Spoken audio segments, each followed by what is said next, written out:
Folks, it's the same rituals also from the book of the Bible.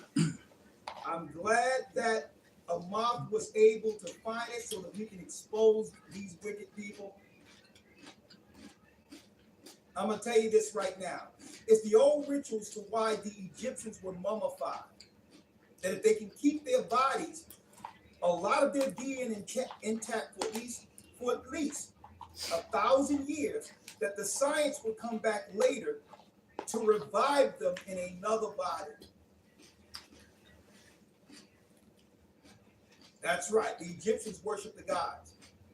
Well, we'll keep you mummified until the DNA science has been perfected to bring you back in another body, either through a body, that the body you're in, cloning, or through someone else who will actually volunteer for you to use. You can use their body to govern in the earth.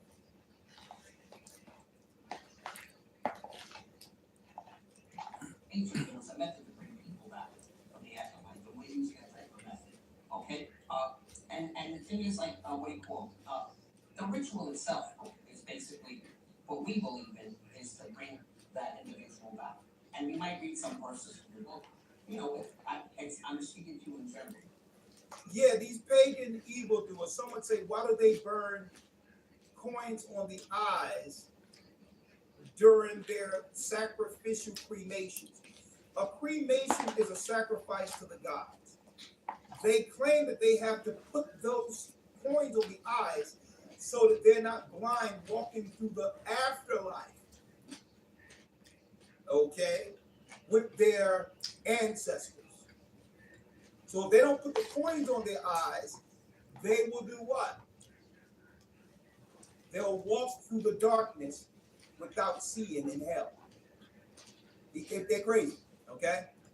Right, yeah, absolutely. I agree with you exactly. But those are some of the notes I have. You said every person that dies in a ritual, we try to bring it back to the sun. We know the body is souls. We know it's, and so we Do you shroud the body? do we shroud the body that covers them up? Yeah. We'll cover them, bring it, yes, but not won't be covered up. Fully, okay. Correct, exactly. So that's it. So the blood, like I said, Steve Ray says, the blood's from the incision made in the mattress. And we hope that the Messiah spirit will come into that. That's what we hope for. Yeah, listen, man, listen. Hey, just a regular walk in the park, you know, it's all good. They just hoping that the Messiah, this guy here, would pop up into the body and give them further direction on how to kill God's people. All right? See how it works? Okay, we believe, like you said, you brought up, and you know that person was the Messiah. I wonder, is this anything related to Revelations when it says that these spirits will be released at the very end from the river Euphrates, and now they're doing magic to control these demons that were bound since Noah's time? Huh? Knowing that their time is running out. Knowing that God have awakened his people. So they're using all of their magic at once against us, folks. He died many years ago, but he said he might be alive, which is possible. And we took anything dead and try to bring him back. He's alive, but hopefully better do. So Dirk pulled up here on screen a wiki article kind of explaining how the sect of Judaism, the synagogue you go to, they actually believe Shearson did not die, quotes. So I'm not going to go into all that. What we're trying to do here today is to wake people up, folks, to the reality of this world. The Bible has always exposed this evil. And the only way to escape their tactics and what they're doing is under Christ's protection. There's no way to escape it. All the demons they control through their rituals. Now, their greatest magic is deception. Is to have you trust what their solutions are for you. That's their greatest work. Is to have you off yourself without knowing. Okay? To have you off yourself. It could be a diagnosis that doesn't exist at all. And you'll sit there and just take your own stuff that's just killing you. When you would have been fine not listening to it. We're going to talk about that in a moment. But before I go there, let's find out the spirits they are controlling. Right? Here is the guy that's their Messiah that they're seeking to bring back.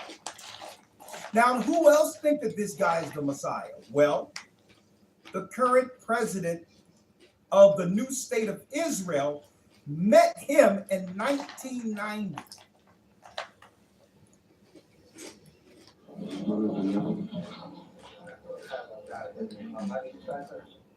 A young Netanyahu. This is the guy right here they was trying to pull up from the base.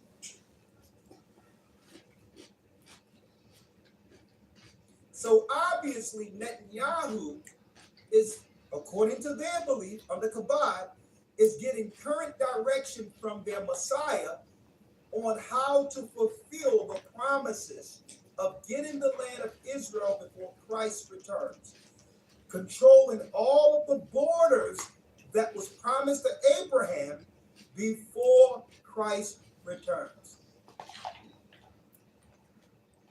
So he must continue to get direction from this wizard right here they call their Messiah.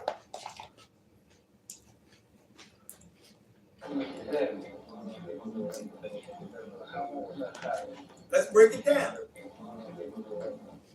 He said, I have seen you a long time. We've been following you since you were a boy. I have seen you a long time.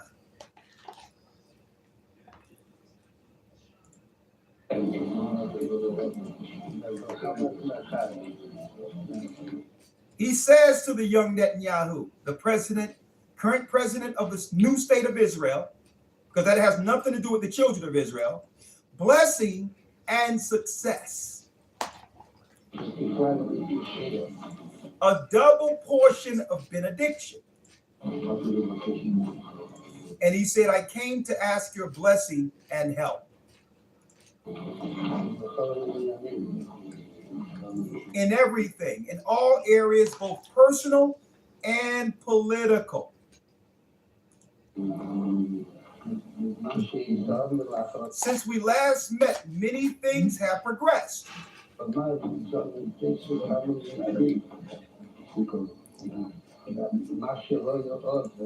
What hasn't changed, however, is that the Mashiach still hasn't come.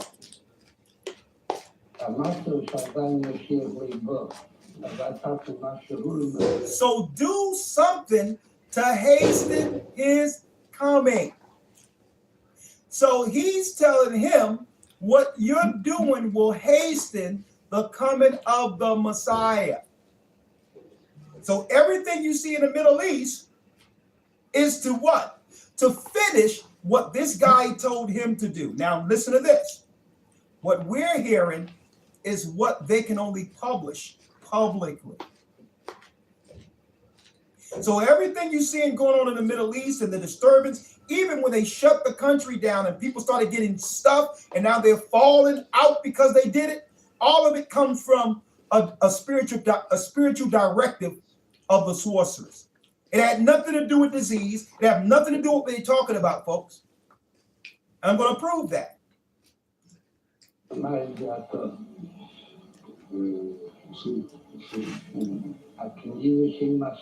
He says, sink. Yeah, obviously, he says, apparently, what you're doing is not enough. Turn up the heat.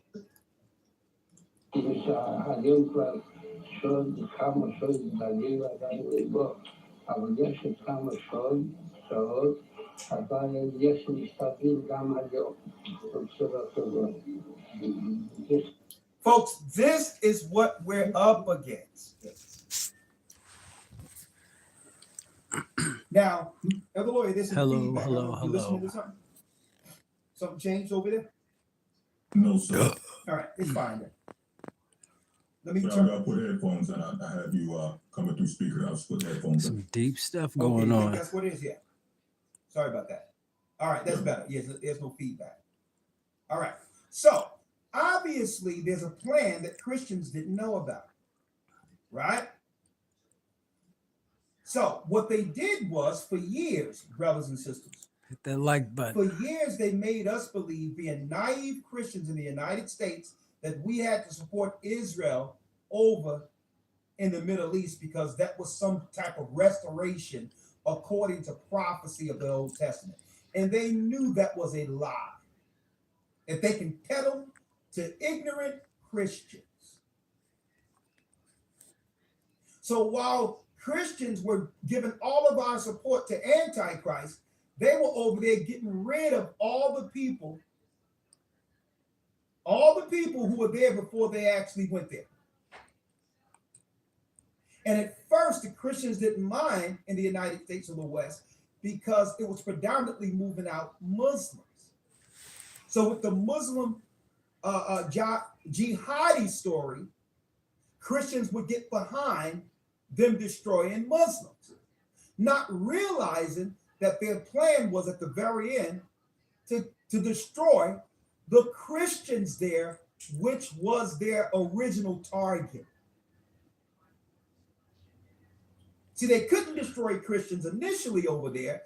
It would have been bad PR that would have stifled their support for them being over there.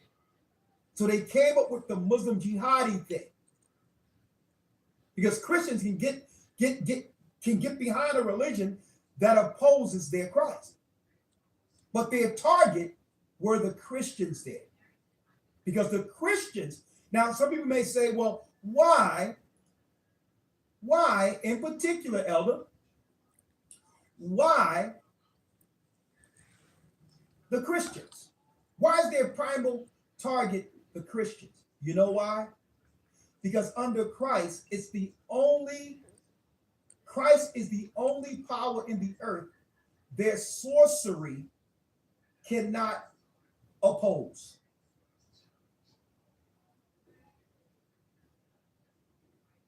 That's right. Their sorcery don't work for those who are truly in Christ.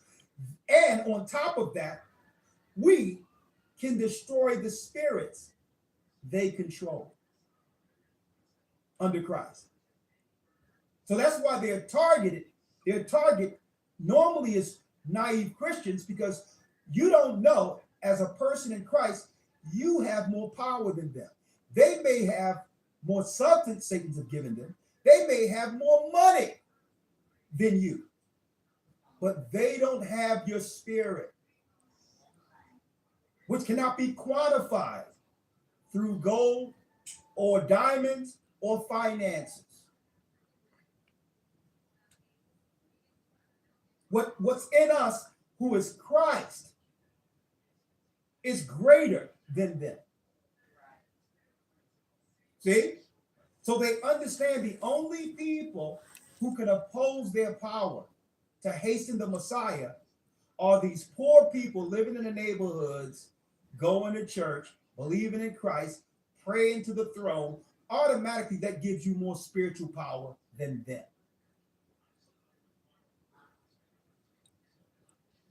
All of their power is carnal power.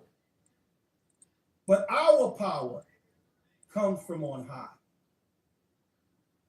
That's why they need those who believe in Christ out of the way.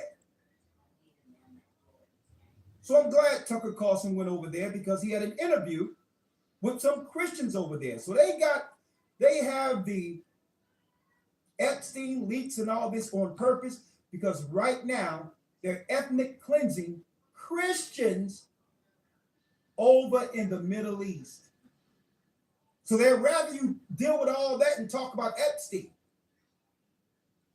Because if America, a predominantly Christian nation, find out that they're doing what they did to Muslims, now it changes everything.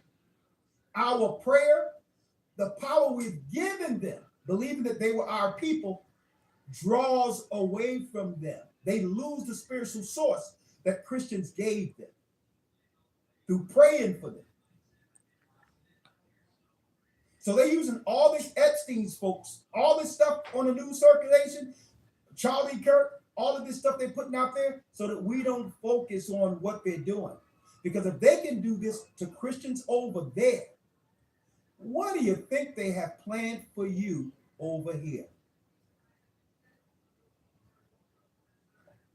Fair use for educational purposes. Only a few minutes I'm going to use this.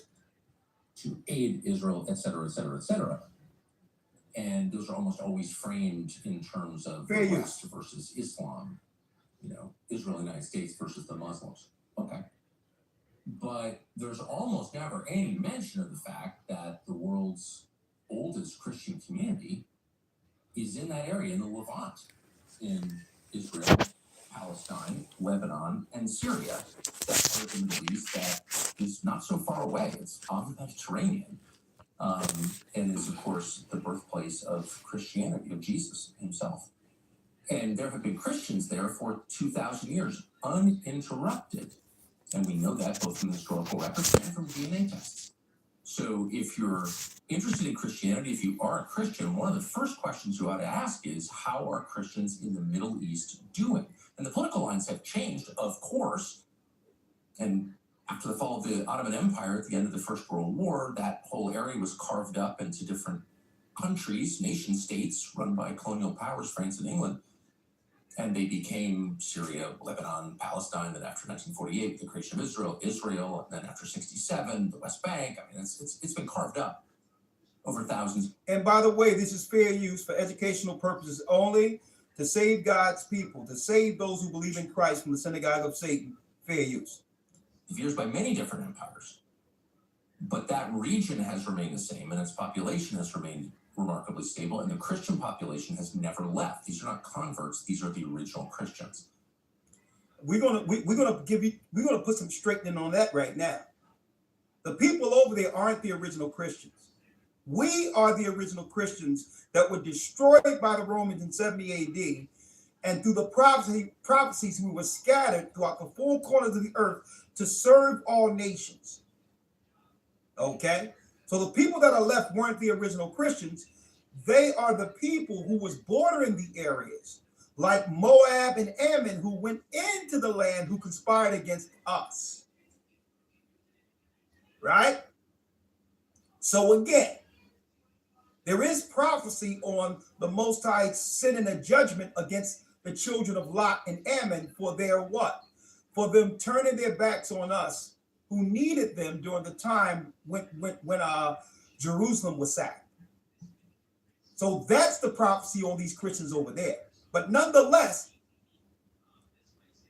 Kabod, Israel, Esau, they strategically saved the Christians to be destroyed in that region for last.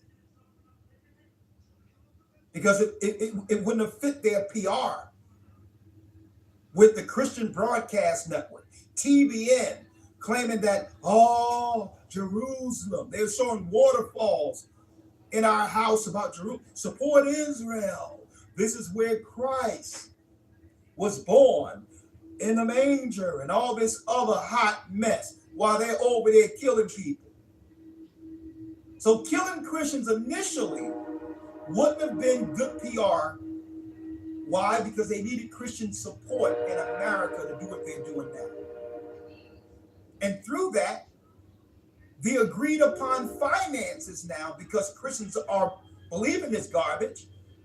Now, the government, who are Christians now, can piece off a large chunk of our tax money to go over there to fund the Antichrist who are against us. See how it works?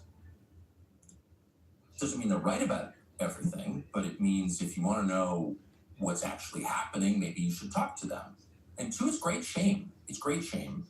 The American evangelical community, such as it is, or its leaders, have been very resistant to talking to Middle Eastern Christians, or even to thinking about Middle Eastern Christians and the effect of American policy on those people. But we think it's really important for two reasons. One, it's just inherent. Like, what about the Christians is a fair question for Christians to ask. In fact, they should be required to ask that question. And second, because sincere Christians are not allowed to hate or be anti-Semitic or hate all Muslims or hate all anybody or hate at all. It's forbidden by their religion. Talking to them directly is a great way to de-escalate what is by design becoming a tribal war. There is no reason for any conversation about American foreign policy to devolve into Jews versus everyone else or everyone versus Jews or any of this stuff. It's all awful. It's all a dead end. It will end in violence. And let me say this, all right, while I'm bringing in fair use, all right? We are not against Jews here, but we're definitely against sorcerers.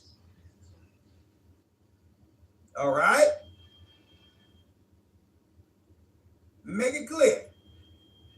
If you are doing a practice against God's law, that's what we are against. So that no one can claim me bringing out what a Kabbalah member said and try to label that anti-Semitic. The Bible, we're for the Bible. So since we're for the Bible, we are against satanic rituals done by anybody, including Jews. Okay? Let me make that clear. That's obvious, and then censorship and all the things that you don't want in your country. So don't go there. And we've really tried not to go there. And all this stuff and all of their paid shills have joined in on this, but we still have to resist becoming what they call us. That is our job, period, as Americans and as Christians, to keep the hate out of our hearts and to stay reasonable and talking to Middle Eastern Christians, sincere Christians. So Tucker did the job. He went over the Middle East while everyone is talking about Epstein, who's probably chilling on the island with some kids somewhere right now. If y'all believe that he was killed in jail, guess what? Knock yourself out, okay? Anyway, let's go straight to him interviewing a Christian over in Israel. What are they covering up? Because it's time to ethnically cleanse the Christians there. That's what time it is. We're going to start here with this guy. So they build those roads that are only accessible to settlers, which... So settlers sounds like what? Some innocent people who are just trying to settle there. Nah, they move settlers closer into where the Christians and Palestinians live who are Christians, so that now they can put military behind these so-called innocent settlers to shoot over because they're protecting settlers. Well, why did you put the settlers where these people were? See? Now that they got the majority of the Muslims